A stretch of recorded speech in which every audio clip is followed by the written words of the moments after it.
After the vote, the Chancellor headed off to Brussels for an exhausting night of negotiations with President Nicolas Sarkozy and other eurozone leaders.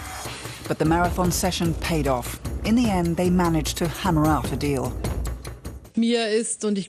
I'm well aware, and I think we all were, that the whole world was watching and waiting to see what Europe would do and how we would handle our deep European crisis. I think that tonight we have shown that we have learned the right lessons. The deal includes a haircut on Greek debt held by private banks and insurers, a boosted eurozone rescue fund, and a bank recapitalisation. A look back on a dramatic week. Wednesday, October 19th, Frankfurt. Chancellor Merkel attended a farewell gala for ECB President Jean-Claude Trichet with a surprise appearance by President Sarkozy. The unexpected visitor pleaded France's case for using European central bank funds as part of the Euro rescue package, which Merkel vehemently opposed.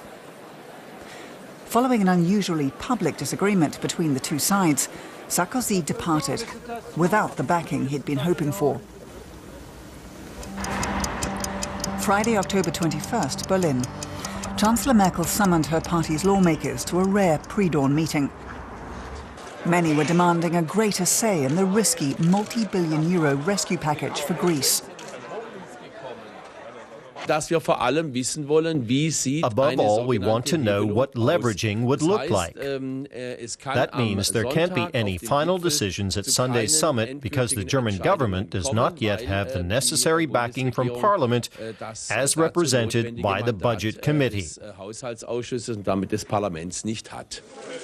The European Union was forced to schedule a second day of summit talks, to the despair of other eurozone leaders. The signal we're sending is a disaster.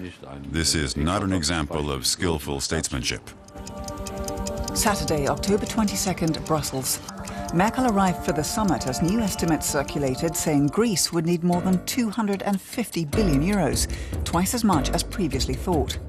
The German Chancellor tried to calm fears. We're here to make far-reaching decisions, and the groundwork has to be laid with careful preparation.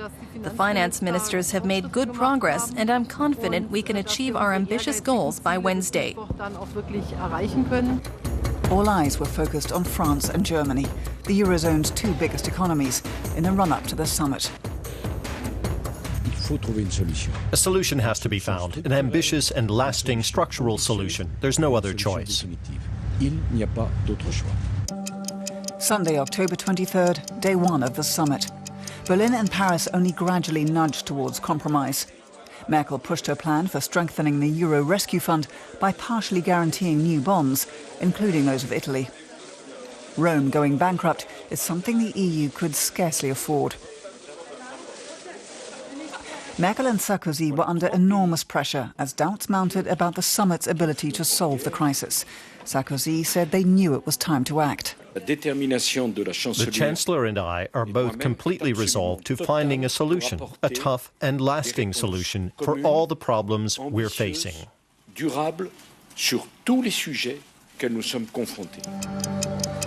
Monday, October 24th, Berlin. Chancellor Merkel once again had to assure domestic backing for her position and met with leaders of opposition parties. With votes from some of her own coalition's lawmakers in doubt, opposition leaders pledged support in return for greater participation. We want to be involved in the decision-making about what kind of future we're going to have here in Europe. Tuesday, October 25th, the German Parliament. Once again, German lawmakers took up debate on the Eurozone rescue plan. Never before has the Bundestag played such a large role in decision-making on the European level.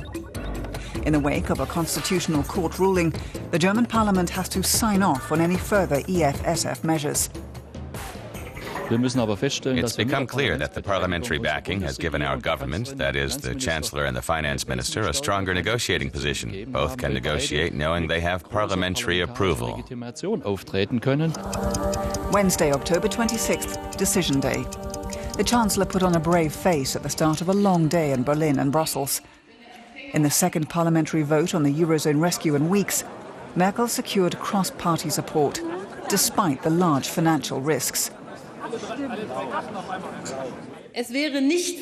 It wouldn't be right, and it wouldn't be responsible not to address the risks involved. But after exploring the alternatives, there is no better or more reasonable plan out there. 16 hours later, in Brussels, and the deal was struck shortly after 3 in the morning.